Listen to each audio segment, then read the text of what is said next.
আসসালামু আলাইকুম। আবারও খুব দারুণ একটা রেসিপির ভিডিও নিয়ে আসলাম আপনাদের মাঝে। আজকের ভিডিওতে থাকছে 3টি ভিন্ন স্বাদের পেঁয়াজু, কিন্তু ঘরে থাকা অল্প কিছু উপকরণ দিয়ে বানাতে পারবেন। চলুন তাহলে রেসিপিটা শুরু করছি। তো প্রথমে দেখিয়ে দিচ্ছি ডালের পেঁয়াজু। এর জন্য আমি এখানে একটা বোলে পেঁয়াজ কুচি, কাঁচামরিচ কুচি, ধনেপাতা কুচি আর কিছুটা আলু কুচি নিয়ে নিলাম। এখন আমি একে একে সবগুলো মশলা অ্যাড করছি।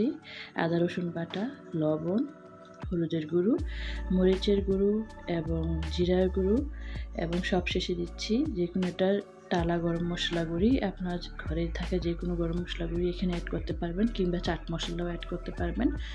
তো এখন সবগুলো উপকরণ আমি ভালোভাবে মেখে নিচ্ছি। তো দেখতে পাচ্ছেন আমি কিন্তু পাশে ডাল পেস্ট করে রেখে দিয়েছি, কিন্তু আগে আমি এই সবগুলো উপকরণ পেঁয়াজ, আলু কুচি আর এগুলোর সাথে মিশিয়ে নিব। সবগুলো উপকরণ এখানে মেশানো হয়ে গেলে এরপর আমি ডালের পেস্টটা একটু একটু করে দিয়ে মিশিয়ে নিব।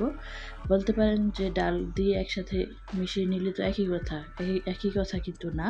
আপনারা এভাবে বানিয়ে দেখবেন, সব কিছু একটা সিস্টেম থাকে, আর এইভাবে করে মাখিয়ে নিলে কিন্তু পেঁয়াজুটা খেতে দারুণ লাগে। আর অবশ্যই ডালের পেঁয়াজের মধ্যে আলু কুচি, পেঁয়াজ কুচি, যদি বাঁধাকপি থাকে কিংবা আরও অন্যান্য সবজি কুচি দিতে পারেন, এতে করে কিন্তু ডালের পেঁয়াজুটা খেতে খুব বেশি ভালো লাগে। তো দেখুন আস্তে আস্তে আমি সবটা ডাল একসাথে মিশিয়ে নিলাম সবগুলো মশলার সাথে। এবার আমি এগুলো সবগুলো কিছুক্ষণ রেখে দিব, আধা ঘন্টার মতো, যাতে করে সবটা মশলা একসাথে মিশে যায়। এরপর আমি ভাজতে চলে যাব।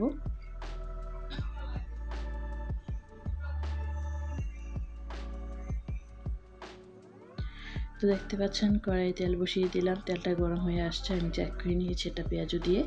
তো এখন আমি একে একে সবগুলো পেঁয়াজু নিজের পছন্দ সাইজ অনুযায়ী আমি এখানে দিয়ে দিব।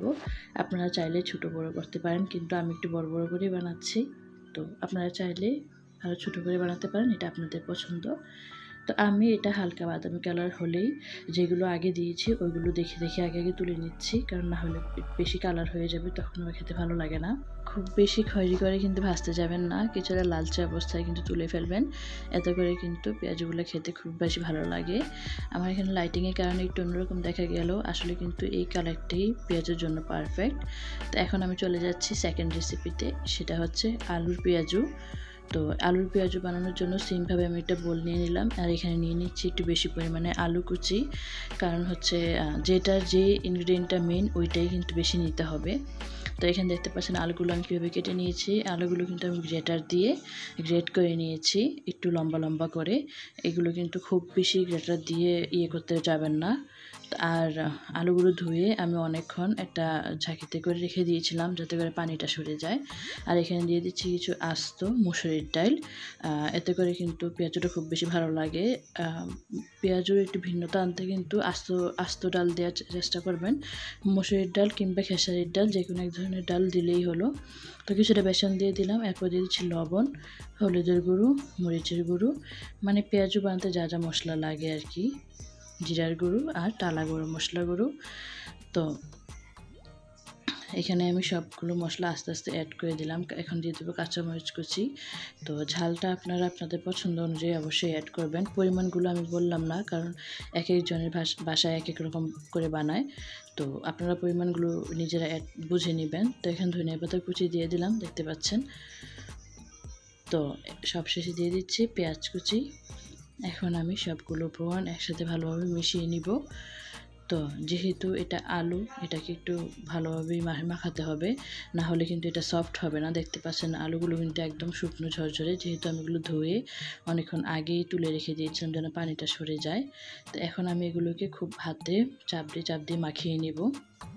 এতে করে কিন্তু আলুটা কিছুটা সফট হয়ে আসবে। আর একটু মাখিয়ে রেখে দিলে কিন্তু এমনিতেই, যেহেতু এটাতে লবণ দেওয়া হয়েছে, এমনিতেই কিন্তু আলুগুলো সফট হয়ে আসবে। এরপরে একটু হাতে মাখিয়ে নিলে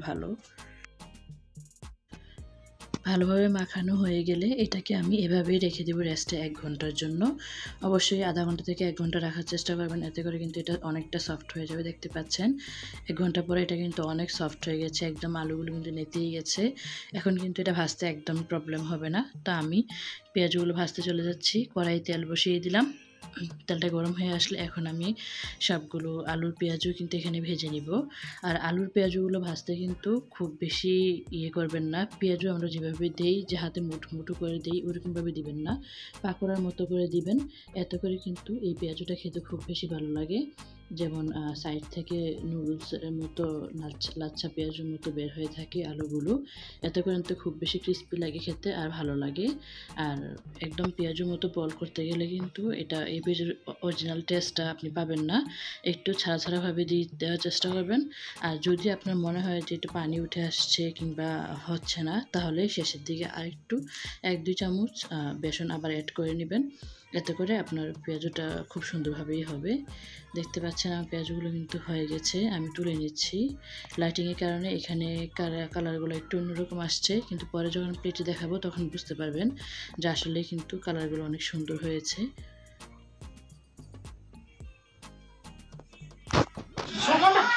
সুন্দর লাগছে পেঁয়াজগুলো, আলুগুলো এই পেঁয়াজটা কিন্তু খুব বেশি ভালো লাগে। আর যেহেতু এখানে আস্তে দেওয়া হয়েছে তাই আরও বেশি ভালো লাগে। তো এখন আমি চলে আসছি আমার থার্ড অ্যান্ড ফাইনাল রেসিপিতে। আর এটা হচ্ছে পেঁয়াজের পেঁয়াজু। এখানে আমি অনেকটা বেশি পরিমাণে পেঁয়াজ নিয়েছি, দিয়ে দিচ্ছি কাঁচামরিচ, দিয়ে দিচ্ছি আমি এখানে ধনিয়া পাতা। তো এরপরে আদা রসুন বাটা দিয়ে একে একে বাকি সব মশলা আমি এখানে অ্যাড করে দিচ্ছি। দিয়ে দিচ্ছি লবণ, হলুদের গুঁড়ো, মরিচের গুঁড়ো এবং জিরা ও গরম মশলা গুঁড়ো। এরপর আমি দিয়ে দিচ্ছি 1/2 কাপ পরিমাণে হচ্ছে ডালের পেস্ট করা, যেহেতু এটা পেঁয়াজ ও ডাল তো দিতেই হবে। এরপর দিয়ে দিলাম হচ্ছে কিছুটা বেসন, দিয়ে বেসন খুব বেশি দিতে যাবেন না। এরপর আমি সবগুলো উপকরণ হাতে একদম আলতো করে পেঁয়াজের সাথে মাখিয়ে নিব। পেঁয়াজের সাথে কিন্তু বেশি চাপ দিয়ে মাখাতে যাবেন না, পেঁয়াজ কিন্তু পানি ছেড়ে দিবে, তাহলে কিন্তু আপনি পেঁয়াজটা বানাতে পারবেন না। পরে বেশি পরিমাণে বেসন লাগলে কিন্তু এই পেঁয়াজের যে অরিজিনাল টেস্টটা ওইটা আপনি পাবেন না, কারণ বেশি পরিমাণে বেসন দিলে কিন্তু সব পেঁয়াজগুলো শক্ত হয়ে যায় ভেতর থেকে। আপনি খুব ভালোভাবে কড়াইয়ে দিতে পারবেন বল বল করে, কিন্তু আপনি ওইরকম ছাড়া ছাড়া টেস্টটা পাবেন না, মনে হবে যে একদম বেসনের দলা খাচ্ছেন। তো এই জন্য একদম দেখতে পাচ্ছেন আমি হালকা আলতোভাবে কিন্তু মিশিয়ে রেখে দিয়েছিলাম। আর দেখুন 1 ঘন্টা পরে এটা কিন্তু অতটা সফট হয়ে যাচ্ছে। তো এখন দেখলেও কিন্তু অনেকটা আপনার মনে হবে যে ডাল ডাল মনে হচ্ছে, আসলে কিন্তু না, এটা কিন্তু মেন ইনগ্রিডিয়েন্ট কিন্তু এটার পেঁয়াজ। তো এখন আমি খুব সুন্দরভাবে সফটলি ছোট ছোট বল করে এখানে পেঁয়াজগুলো দিয়ে দিব কড়াইয়ে। আর এই 3টা পেঁয়াজুর থেকে কিন্তু এই পেঁয়াজের যে পেঁয়াজুটা, এটার টেস্টটা কিন্তু খুবই বেশি ভালো, অনেক বেশি মজার। আপনি বাসায় না বানালে অবশ্যই বুঝতে পারবেন না। আপনি অবশ্যই বাসায় অন্তত পেঁয়াজুটা বানিয়ে খাওয়ার চেষ্টা করবেন, তখন বুঝতে পারবেন যে কতটা মজার এই পেঁয়াজুটা। আমার বাসায় তো সবাই অনেক বেশি পছন্দ করে। দেখতে পাচ্ছেন মাশাআল্লাহ করে কতটা কিউট লাগছে, কতটা সুন্দর লাগছে এই পেঁয়াজুগুলো। আর এখন নিশ্চয়ই বুঝতে পারছেন যে কতটা পেঁয়াজ মনে হচ্ছে। আর এগুলো হচ্ছে আলুর পেঁয়াজুগুলো। আর সবশেষে আপনাদেরকে দেখিয়ে দিচ্ছি আবারও হচ্ছে ডালের পেঁয়াজুগুলো দেখিয়ে দিব। আর আমার এই ভিডিওর মাঝে আমি এখন বিদায় নিচ্ছি। আমার জন্য সবাই দোয়া করবেন, আমি যেন আপনাদের জন্য আবার নতুন নতুন রেসিপি নিয়ে আসতে পারি। সবাই ভালো থাকবেন। আল্লাহ হাফেজ।